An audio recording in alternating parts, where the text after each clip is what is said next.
नमस्कार, मी इयत्ता 7वी प्राथमिक शाळा भास्कर वामन ठाकूर शिक्षण संकुल तालुका वसई जिल्हा पालघर।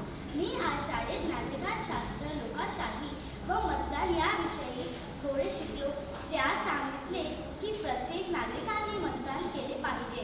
भारतीय लोकशाही पाया पक्का करण्यासाठी मतदान करणे गरजेचे आहे असे आमचे मॅडम आम्हाला सांगत होत्या।